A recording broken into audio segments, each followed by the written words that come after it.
Un tagine de poulet citron.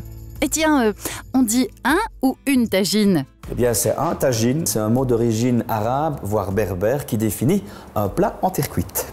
Bon, on débute par émincer 2 oignons. Et ensuite? Maintenant, 3 gousses d'ail qu'on va écraser sur la lame du couteau. Les écraser? Ouh! C'est simplement plus facile pour l'éplucher par la suite. Et d'autant plus dans cette recette, on va l'utiliser entier, juste pour parfumer. Et pour le reste, c'est bientôt fini. Un tagine bien chaud sur le feu, de l'huile d'olive et une noix de beurre.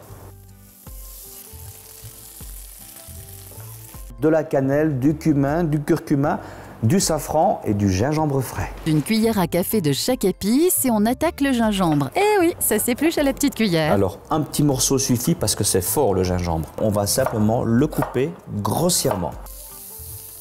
Oignons, ail, épices et gingembre sur le feu et on touille un petit peu avant de rajouter le poulet par-dessus.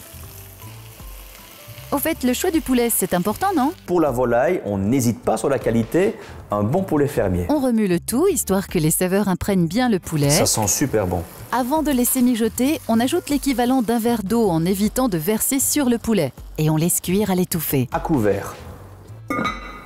Une bonne poignée d'olive 10 minutes avant la fin de la cuisson. Et évidemment, un citron confit qu'on va couper grossièrement, qu'on va ajouter avec les olives. Et si vous n'avez pas de citron confit, un demi-citron frais sera parfait. Allez, on couvre et on laisse cuire encore 10 minutes avant de rajouter la coriandre. Un tagine sans coriandre fraîche, c'est pas un tagine. Alors, haché minute, on ajoute ça à l'envoi. À l'envoi? Ah, juste avant de servir. On ajoute sur l'assiette quelques zestes de citron. C'est bien pour la déco et ça ajoute un peu de fraîcheur à la dégustation. On peut servir ce tagine avec de la semoule de couscous, du riz, voire des tagliatelles fraîches, mais moi, je le préfère avec un morceau de pain. Un succulent tagine préparé en 10 minutes et c'est encore meilleur si vous l'avez préparé la veille.